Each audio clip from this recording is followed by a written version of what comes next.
नमस्कार, स्वागत है आप सभी का डीडी न्यूज के इस खास बुलेटिन एक्सप्रेस 100 में, जहां हम आपके लिए लेकर आते हैं राजनीति, मनोरंजन, देश दुनिया, खेल और व्यापार जगत की सभी बड़ी खबरों को एक्सप्रेस यानी कि फटाफट अंदाज में। आपके साथ मैं हूं संध्या शर्मा। तो देखिए खबरें तेज रफ्तार से।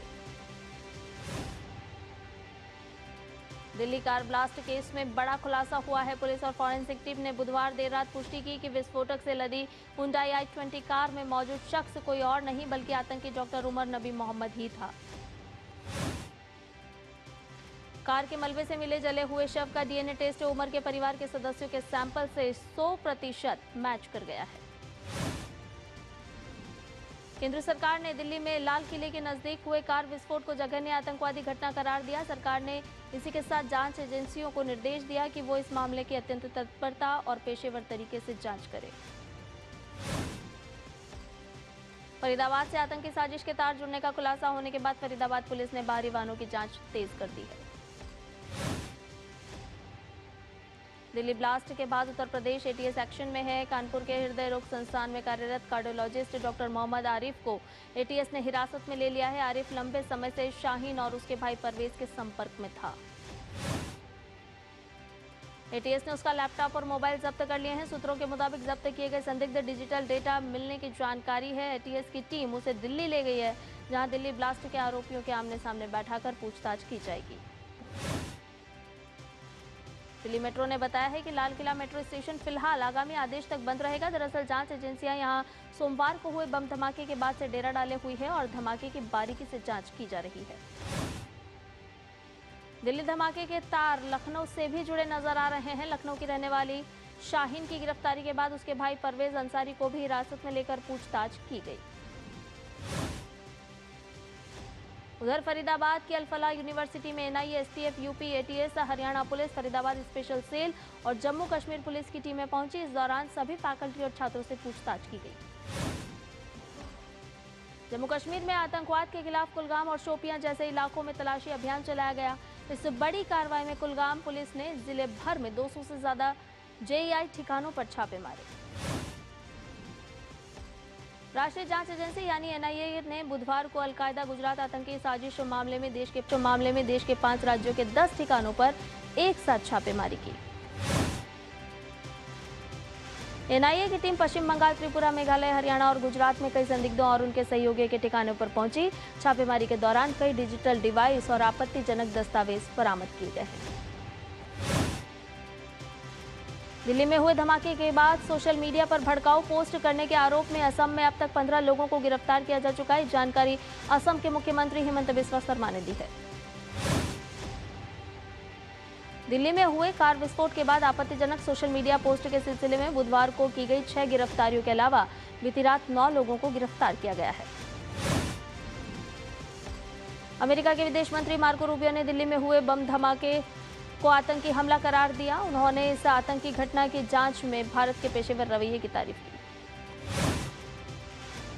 कनाडा में G7 विदेश मंत्रियों की बैठक के बाद पत्रकारों से बात करते हुए रूबियो ने कहा कि हमने मदद की पेशकश की है, लेकिन भारत ने कहा है कि वो खुद जांच करने में सक्षम है। बिहार विधानसभा चुनाव के लिए मतगणना कल होगी। वोटों की गिनती 38 जिलों के 46 मतगणना केंद्रों पर की जाएगी। 2 चरणों में हुए मतदान के बाद इलेक्ट्रॉनिक वोटिंग मशीनें कड़ी सुरक्षा के बीच स्ट्रांग रूम में रखी गई हैं। मतगणना सुबह 8 बजे से शुरू होगी। बिहार में दोनों ही चरणों में रिकॉर्ड तोड़ मतदान हुआ है, तो महिलाओं ने भी रिकॉर्ड वोटिंग की है।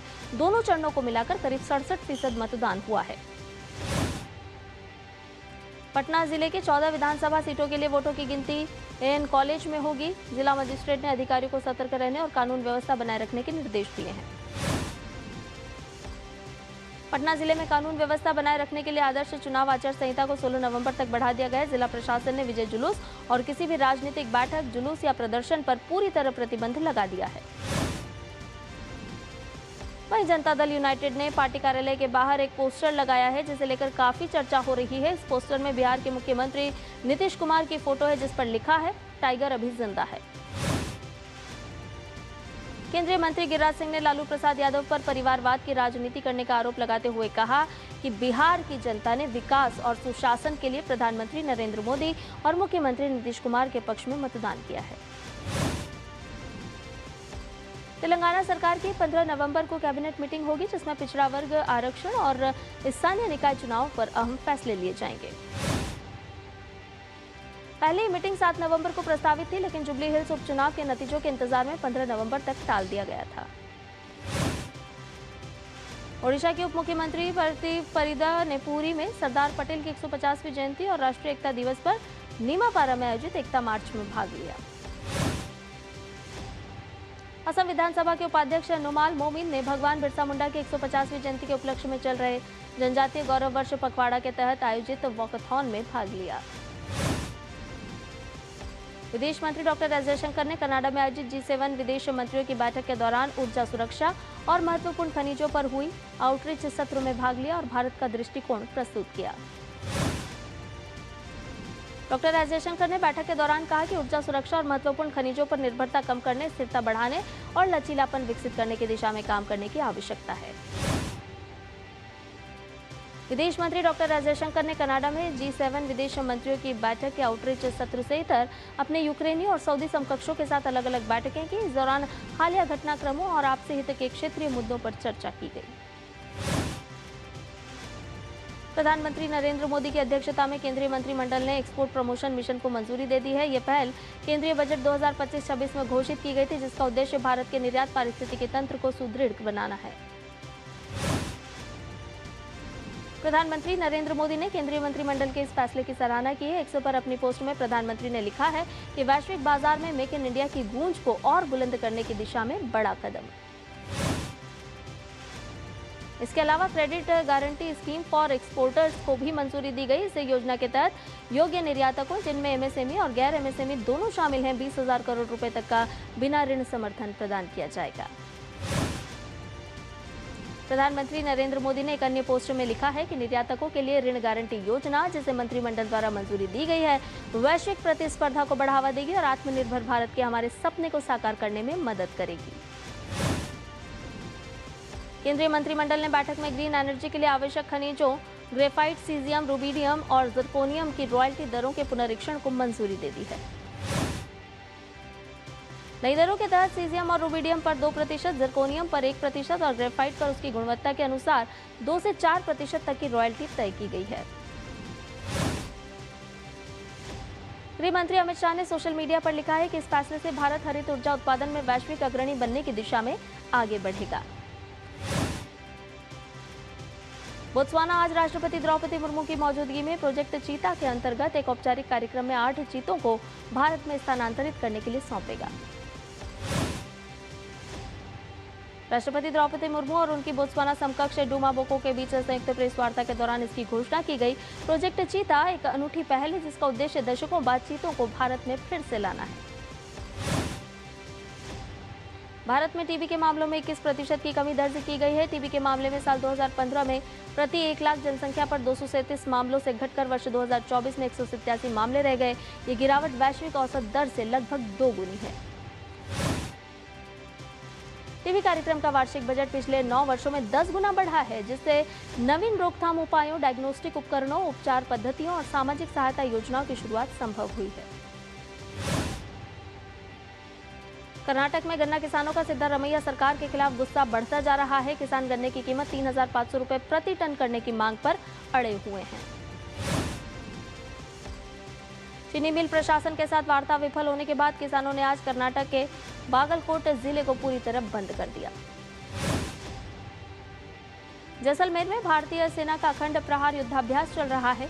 यह अभ्यास त्रिशूल युद्धाभ्यास के अंतर्गत किया गया, जहां रुद्र ब्रिगेड के जवानों ने रेगिस्तान में अपना रौद्र रूप दिखाया।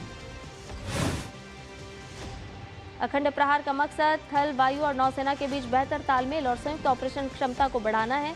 पाकिस्तानी सीमा से सटे जैसलमेर के रेगिस्तानी इलाके में आर्मी और एयरफोर्स ने संयुक्त अभ्यास किया। राजस्थान के मुख्यमंत्री भजनलाल शर्मा ने जयपुर में आगामी दिसंबर माह में आयोजित होने वाले प्रवासी राजस्थानी दिवस की तैयारियों की प्रगति की समीक्षा की। इस दौरान उन्होंने अधिकारियों को कई अहम निर्देश भी दिए। मुख्यमंत्री भजनलाल शर्मा ने कहा कि प्रवासी राजस्थानी दिवस राज्य सरकार और प्रवासी समुदाय के बीच मजबूत जुड़ाव का प्रतीक बनेगा। अमृतसर में पुलिस और बदमाशों के बीच मुठभेड़ में एक बदमाश घायल हो गया। पुलिस ने 2 बदमाशों को गिरफ्तार कर लिया, जबकि एक फरार हो गया। ओडिशा के कटक में अग्निशमन सेवा दल ने बाली यात्रा के दौरान झूले पर 60 फुट की ऊंचाई पर तकनीकी खराबी आने से फंसे 8 लोगों को सफलतापूर्वक बचाया। 130वें संविधान संशोधन विधेयक की समीक्षा के लिए संसद ने 31 सदस्यीय संयुक्त संसदीय समिति गठित की है। भाजपा सांसद अपराजिता सारंगी को इसका अध्यक्ष बनाया गया है। बुलेटिन में फिलहाल रुकने एक छोटे से ब्रेक के लिए जल्द हाजिर होंगे।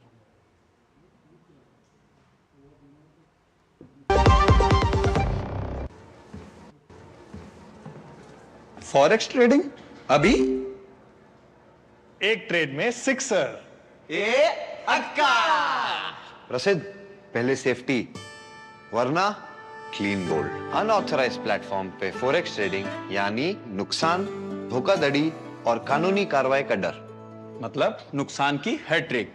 इसीलिए आरबीआई वेबसाइट पर जाएं, ऑथराइज्ड लिस्ट जांचें। आरबीआई कहता है, जानकार बनिए, सतर्क रहिए। जब धरती चीर कर निकलता है लोहे का पत्थर और मिलता है मोंगिया के जोश से, फिर तपता है, पिघलता है और बनता है फौलाद। अब होता है सरिया सारी खूबियों के साथ। मोंगिया स्टील, मजबूत देश का मजबूत सरिया। ब्रेक के बाद एक्सप्रेस 100 में आपका एक बार फिर से स्वागत है। ये बाकी की खबरों को जान लेते हैं फटाफट अंदाज में। जनता को महंगाई में बड़ी राहत मिली है। सांख्यिकी एवं कार्यक्रम क्रियान्वयन मंत्रालय द्वारा जारी आंकड़ों के अनुसार खुदरा मुद्रास्फीति अक्टूबर में घटकर 0.25% पर पहुंच गई है। ग्रामीण क्षेत्रों में सामान्य मुद्रास्फीति दर 0.25% रही, तो वहीं शहरी क्षेत्रों में यह 0.88% रही। खाद्य मुद्रास्फीति ग्रामीण इलाकों में -4.85% और शहरी क्षेत्रों में -5.18% दर्ज की गई। इन आंकड़ों का मतलब है कि खाद्य वस्तुओं के दाम पिछले वर्ष की तुलना में घटे हैं। गिरावट मुख्य रूप से जीएसटी में कटौती, अनुकूल आधार प्रभाव, तेल, वसा, सब्जियों, फल, अंडा, अनाज उत्पाद, परिवहन एवं संचार जैसी श्रेणियों में आई है। आज भारतीय शेयर बाजार बढ़त के साथ खुला। 250 अंकों से ज्यादा की बढ़त के साथ सेंसेक्स 84,500 पर कारोबार कर रहा है। वहीं निफ्टी भी मामूली बढ़त के साथ 25,500 के पार कारोबार कर रहा है। नई दिल्ली में हरित हाइड्रोजन पर तीसरे अंतर्राष्ट्रीय सम्मेलन को संबोधित करते हुए केंद्रीय विज्ञान एवं प्रौद्योगिकी मंत्री डॉक्टर जितेंद्र सिंह ने कहा कि 4 अरब 85 करोड़ रुपए के कुल निवेश से देश भर में 4 हाइड्रोजन केंद्र विकसित किए जा रहे हैं। सम्मेलन में केंद्रीय नवीन एवं नवीकरणीय ऊर्जा एवं विद्युत राज्य मंत्री श्रीपद नायक भी मौजूद रहे, जिन्होंने कहा कि भारत साल 2030 तक वैश्विक ग्रीन हाइड्रोजन की 10% मांग को पूरा करने की राह पर है। भगवान बिरसा मुंडा की 150वीं जयंती कार्यक्रम के हिस्से के रूप में नई दिल्ली के यशोभूमि में ट्राइबल बिजनेस कॉन्क्लेव 2025 का आयोजन हुआ। इस कार्यक्रम में देश के वाणिज्य एवं उद्योग मंत्री पीयूष गोयल और जनजातीय मामलों के मंत्री जुएल ओराम भी शामिल हुए। इस दौरान पीयूष गोयल ने कहा कि भारत में बनी हुई वस्तु विश्व भर में जाए, ये हमारी प्रतिबद्धता है। केंद्रीय विद्युत और आवास एवं शहरी मामलों के मंत्री मनोहर लाल ने नई दिल्ली में अमेरिका भारत रणनीतिक साझेदारी मंच के सदस्यों और प्रमुख व्यावसायिक प्रतिनिधियों से मुलाकात की। इस दौरान मंत्री ने यूएसआईएसपीएफ सदस्यों और व्यावसायिक नेताओं से मिली सकारात्मक प्रतिक्रिया की सराहना की और कहा कि वैश्विक निवेशक समुदाय भारत के भविष्य में निरंतर विश्वास व्यक्त कर रहे हैं। संचार एवं पूर्वोत्तर क्षेत्र विकास मंत्री ज्योतिरादित्य सिंधिया ने त्रिपुरा में माताबाड़ी पर्यटन सर्किट के विकास पर एक समीक्षा बैठक की अध्यक्षता की, जिसमें त्रिपुरा के मुख्यमंत्री माणिक साहा भी मौजूद रहे। बैठक में अगरतला हवाई अड्डे पर अंतर्राष्ट्रीय संपर्क बढ़ाने, नीरमहल, तेपनिया, जम्पुईपुरा जैसे प्रमुख पर्यटक आकर्षणों का पुनर्निर्माण करने और सार्वजनिक निजी भागीदारी मॉडल के माध्यम से डम्बूर द्वीपों का विकास करने पर ध्यान केंद्रित किया गया। रक्षा क्षमता विकास के लिए आधुनिक तकनीक का उपयोग विषय पर दिल्ली रक्षा संवाद का आयोजन किया गया, जिसमें रक्षा उत्पादन सचिव ने रक्षा क्षेत्र में आत्मनिर्भरता के लक्ष्य को प्राप्त करने के लिए स्टार्टअप्स के साथ गहन सहयोग का आह्वान किया है। वित्तीय सेवा विभाग के सचिव ने नई दिल्ली में सार्वजनिक क्षेत्र के बैंकों और प्रबंध निदेशकों और मुख्य कार्यकारी अधिकारियों के साथ एक समीक्षा बैठक की अध्यक्षता की, जिसमें वित्त वर्ष 2025-26 की पहली छमाही के लिए उनके प्रदर्शन का आकलन किया गया।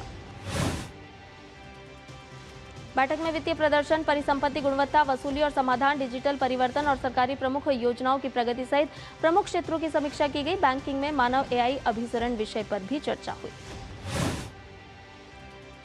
सार्वजनिक क्षेत्र के बैंकों की समीक्षा बैठक के दौरान जनसमर्थ पोर्टल पर स्टार्टअप्स कॉमन एप्लीकेशन जर्नी की शुरुआत की गई। इसे आईबीए ने पीएसबी अलायंस के सहयोग से विकसित किया है। भारतीय गुणवत्ता परिषद और भारत हेवी इलेक्ट्रिकल्स लिमिटेड ने सार्वजनिक क्षेत्र के उपक्रमों में गुणवत्ता और परिचालन उत्कृष्टता को बढ़ावा देने के लिए संयुक्त रूप से अंतर सार्वजनिक क्षेत्र उपक्रम गुणवत्ता मंथन का आयोजन किया। आईआईटी जोधपुर संस्थान ने किफायती स्वास्थ्य सेवा, गहन तकनीक, हरित नवाचार, 3D प्रिंटिंग, एआई संचालित उपकरण और डिजिटल शिक्षण उपकरण जैसे प्रमुख क्षेत्रों में 45 से ज्यादा स्टार्टअप्स को इंक्यूबेट किया है। हिंदुस्तान पेट्रोलियम कॉर्पोरेशन लिमिटेड द्वारा जारी एक अनुमोदन पत्र में एलपीजी एजेंसी डीलरशिप डिस्ट्रीब्यूटरशिप प्रदान करने का दावा किया गया, जिसका खंडन प्रेस इन्फॉर्मेशन ब्यूरो यानी कि पीआईबी ने अपने फैक्ट चेक में किया है। एक दैनिक समाचार पत्र में छपे एक लेख में किए गए दावे को भी पीआईबी ने फैक्ट चेक में पूरी तरह से झूठा और निराधार बताया है। लेख में दावा किया गया था कि भारत निष्क्रिय हवाई अड्डों को पुनर्जीवित करने के लिए वित्तीय प्रोत्साहन देने की योजना बना रहा है। अमेरिका में 43 दिनों से जारी सरकारी शटडाउन खत्म हो गया है। अमेरिकी राष्ट्रपति डोनाल्ड ट्रंप ने फंडिंग बिल पर साइन कर दिए हैं। अमेरिकी प्रतिनिधि सभा ने फंडिंग बिल को 222-209 के मतों से मंजूरी दे दी है। राष्ट्रपति ट्रंप के बिल पर हस्ताक्षर करने के साथ ही अमेरिकी सरकार औपचारिक रूप से दोबारा खुल जाएगी। शटडाउन खत्म होते ही अब अधिकांश संघीय सेवाएं फिर से चालू हो जाएंगी। इससे लाखों कर्मचारियों को बकाया वेतन मिलेगा और कई जरूरी सेवाओं में आई बाधा भी दूर होगी। हालांकि शटडाउन से हवाई यात्रा, फूड एड और अन्य कई सेवाओं पर गहरा असर पड़ा है और इससे जुड़े विवाद पूरी तरह खत्म नहीं हुए हैं। इस बिल में सरकार को 30 जनवरी 2026 तक फंडिंग देने का प्रावधान है। अफ्रीकी संघ आयोग के अध्यक्ष महमूद अली यूसुफ ने स्पष्ट किया है कि नाइजीरिया के उत्तरी हिस्से में किसी तरह का नरसंहार नहीं हो रहा है। यूसुफ ने संयुक्त राष्ट्र में कहा कि नाइजीरिया की स्थिति की तुलना सूडान या कांगो में हुए अत्याचारों से नहीं की जा सकती। उन्होंने अमेरिकी राष्ट्रपति डोनाल्ड ट्रंप के उस बयान को गलत बताया जिसमें कहा गया था कि नाइजीरिया में बहुत बड़ी संख्या में ईसाइयों की हत्या की जा रही है। इराक के प्रधानमंत्री मोहम्मद शिया अल सुदानी के नेतृत्व वाले गठबंधन ने इराक के चुनाव में पहला स्थान हासिल किया है। हालांकि बहुमत नहीं मिलने से 329 सदस्य इराक की संसद में कोई भी दल अपने दम पर सरकार नहीं बना सकता। बांग्लादेश का अंतर्राष्ट्रीय अपराध न्यायाधिकरण आज पूर्व प्रधानमंत्री शेख हसीना के खिलाफ अपना फैसला सुनाएगा। शेख हसीना पर वर्तमान में मानवता के विरुद्ध अपराधों का आरोप है, जो जुलाई 2024 के विद्रोह से जुड़े हैं, जिससे उनकी सरकार गिर गई थी। इस बीच हसीना की पार्टी बांग्लादेश अवामी लीग ने विरोध स्वरूप आज पूरे देश में सुबह से शाम तक तालाबंदी का आह्वान किया है। इजराइल ने कहा है कि उसने जिकिम क्रॉसिंग को फिर से खोल दिया है ताकि मानवीय सहायता देने के लिए ट्रकों को उत्तरी गाजा में प्रवेश मिल सके। बयान में कहा गया है कि यह सहायता संयुक्त राष्ट्र और अंतर्राष्ट्रीय संगठनों द्वारा दी जाएगी। संयुक्त राष्ट्र और अंतर्राष्ट्रीय सहायता एजेंसियों ने इजराइल से उत्तरी गाजा में सहायता सामग्री पहुंचाने के लिए रास्ता देने का आग्रह किया था। पेरू के अरेक्विपा क्षेत्र में एक दर्दनाक सड़क हादसा हुआ। एक बस 200 मीटर गहरी खाई में गिर गई, जिसमें 37 लोगों की मौत हो गई और 12 से ज्यादा लोग घायल हो गए। इस हादसे के बाद 36 शव खाई से निकाले जा चुके हैं, जबकि एक शख्स ने स्वास्थ्य केंद्र में आने के बाद दम तोड़ दिया। मेक्सिको की नेशनल ऑटोनॉमस यूनिवर्सिटी ने मंगलवार को ओलंपिक स्टेडियम में बड़े पैमाने पर टीकाकरण केंद्र खोला। मौसमी बीमारियों से सुरक्षा के लिए चलाया जा रहा ये अभियान शुक्रवार 14 नवंबर तक चलेगा। अटलांटा फेडरल रिजर्व के अध्यक्ष राफेल बोस्टिक ने 28 फरवरी 2026 को अपने वर्तमान कार्यकाल के अंत में सेवानिवृत्त होने का ऐलान किया है। लॉस एंजलिस ओलंपिक 2028 की आयोजन समिति ने प्रतियोगिता कार्यक्रम जारी किया। इसमें लॉस एंजलिस क्षेत्र के प्रत्येक पदक स्पर्धा का आयोजन कब और कहां होगा, इसका विवरण दिया गया है। 2028 ओलंपिक खेल लॉस एंजलिस और ओक्लाहोमा सिटी के 18 क्षेत्रों में 49 स्थानों पर 36 खेल और 51 विधाएं शामिल होंगी। उद्घाटन समारोह 14 जुलाई को होगा, वहीं समापन समारोह 30 जुलाई 2028 को होगा। इस्लामाबाद में हुए एक भीषण बम विस्फोट में 12 लोगों की मौत के बाद पाकिस्तान में चल रही 3 मैचों की वनडे सीरीज के लिए मौजूदा श्रीलंका टीम के 8 खिलाड़ियों ने सुरक्षा कारणों से अपने देश लौटने की इच्छा जताई है। श्रीलंका क्रिकेट ने खिलाड़ियों के इस अनुरोध को स्वीकार किया है, लेकिन उन्हें फिलहाल तय कार्यक्रम के अनुसार सीरीज जारी रखने के निर्देश भी दिए गए हैं। फिडे शतरंज विश्व कप में ग्रैंडमास्टर अर्जुन एरिगेसी, आर प्रगन्नानंदा और पेंटाला हरिकृष्णा आज गोवा में राउंड 4 के टाई ब्रेक खेलेंगे। खेल दोपहर 3 बजे शुरू होंगे। एशियाई खेल 2014 की कांस्य पदक विजेता भारत के तारगोला फेंक खिलाड़ी मंजू बाला पर 2024 में प्रतिबंधित दवाओं के सेवन के लिए पॉजिटिव परीक्षण के बाद 5 साल का प्रतिबंध लगा दिया गया है। एशियाई खेल 2014 में कांस्य पदक विजेता मंजू का स्टेरॉयड और लिंगेट्रॉल के लिए किए गए टेस्ट में पॉजिटिव पाया गया। भारतीय क्रिकेटर शेफाली वर्मा ने हरियाणा के मुख्यमंत्री नायब सिंह सैनी से की मुलाकात। इस दौरान शेफाली वर्मा को 2.5 करोड़ रुपए के कैश अवार्ड और ग्रेड ए प्रमाण पत्र से सम्मानित किया गया। हरियाणा महिला आयोग ने वनडे विश्व कप का खिताब जीतने वाली शेफाली वर्मा को अपना ब्रांड एम्बेसडर भी नियुक्त किया है। क्रिकेटर शेफाली वर्मा ने हरियाणा के मुख्यमंत्री से मुलाकात कर खुशी जाहिर की। उन्होंने कहा कि राज्य सरकार हमेशा खिलाड़ियों को सपोर्ट करती है। आईसीसी की ताजा रैंकिंग में भारत के उभरते बल्लेबाज शुभमन गिल ने टी20 बल्लेबाजों की सूची में 8 स्थान की छलांग लगाई है। गिल अब 22वें स्थान पर पहुंच गए हैं। वनडे रैंकिंग में रोहित शर्मा और विराट कोहली अभी भी शीर्ष 10 बल्लेबाजों में अपनी जगह बनाए हुए हैं, जबकि कुलदीप यादव और जसप्रीत बुमराह गेंदबाजी रैंकिंग में शीर्ष 20 में बने हुए हैं। टी20 रैंकिंग में गिल के अलावा भारत के सूर्यकुमार यादव अभी भी नंबर 1 टी20 बल्लेबाज हैं। वहीं गेंदबाजी में अर्शदीप सिंह और रवि बिश्नोई भी टॉप 10 में हैं। विकेटकीपर बल्लेबाज ध्रुव जुरेल दक्षिण अफ्रीका के खिलाफ 14 नवंबर से शुरू होने वाले पहले टेस्ट मैच में खेलेंगे। भारतीय टीम के सहायक कोच रेयान टेन डोइशे ने जानकारी दी कि ऑलराउंडर नीतीश रेड्डी दक्षिण अफ्रीका के खिलाफ पहला टेस्ट नहीं खेल पाएंगे। एक्सप्रेस न्यूज में फिलहाल के लिए इतना ही। मुझे दीजिए इजाजत। नमस्कार।